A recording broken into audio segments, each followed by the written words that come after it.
Greetings, my scattered sisters and brothers in the Lord. Trust you know the Lord is with you wherever you find yourself scattered today, and that you know that his presence with you is more than enough for whatever you might face today.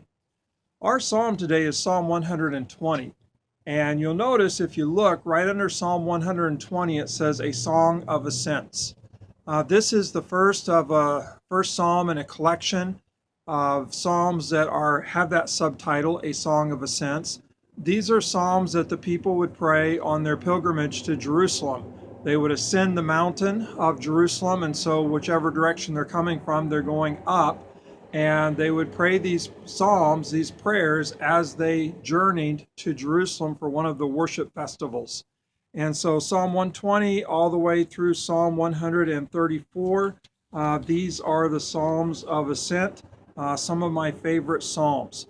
And so we'll be looking at Psalm 120 today, Psalm 120. Maybe think of them as songs that you would sing as you prepare to go to church camp or men's retreat or something like that.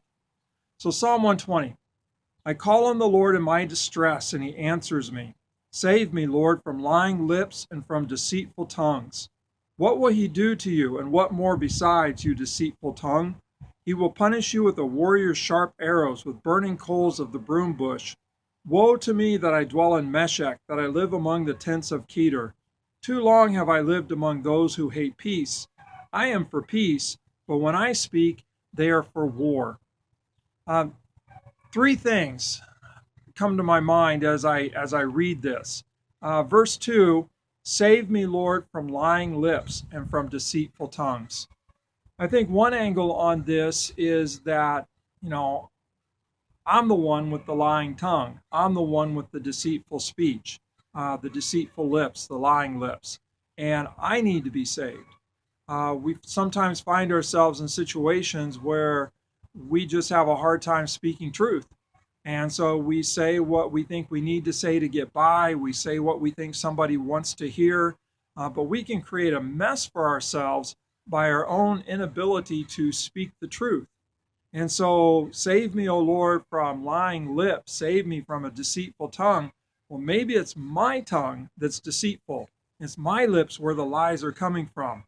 And sometimes we can tell our stuff that we want it to be true. We know it's not true, but we want it to be true. And so we speak it so much, we talk ourselves into believing that it is true, and it's a lie. And so, save me, O Lord, from my own lying lips, from my own deceitful tongue.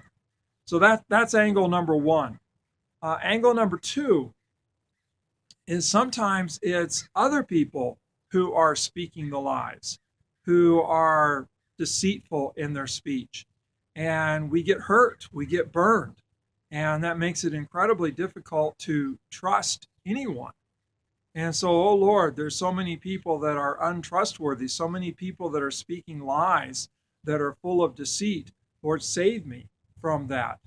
And then the things that I might get talked into from lying lips and a deceitful tongue. Can't help but think of Adam and Eve in the garden and how they were deceived by the serpent through the slippery tongue and of the serpent and the slippery speech. And so, Lord, save me from lying tongue, save me from deceitful speech, so that I don't get deceived into rebelling against you and to taking a sinful path.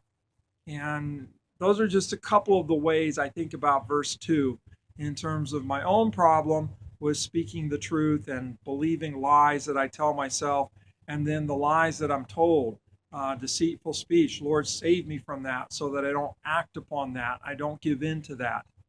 The third thing that I think about with this psalm is really more from the last verse, but it fits in. Too long have I lived among those who hate peace. I am for peace, but when I speak, they are for war. And so here, again, speech is in view. And when I speak, they twist my words, and I'm speaking for peace and trying to bring about unity, but people take my words and twist them, and I don't even recognize them as my words, and they're using them to create division, using them to create brokenness and hostility and to turn people against each other. I speak and I'm for peace, but people who aren't for peace, they take my words and they twist them and use them to divide, use them for their advantage. And That's just what comes to mind as I read the psalm. Save me from my own lying lips.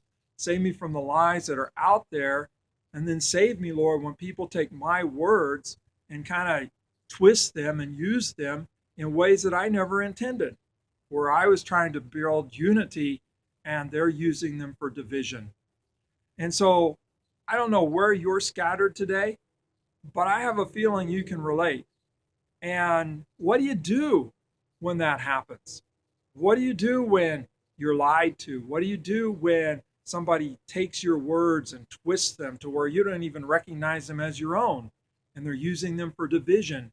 And what do you do when you find yourself saying things that just aren't true and yet somehow you slipped into that? We cry out.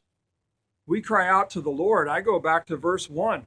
I call on the Lord in my distress, and he answers me. Save me, Lord. A lot of times we can't straighten things out. We can't straighten out what somebody else says. We can't straighten out how somebody twisted our words. Yeah, we can begin to speak truth ourselves, but we can't control what people do with our words, and we can't control the lies that people tell us.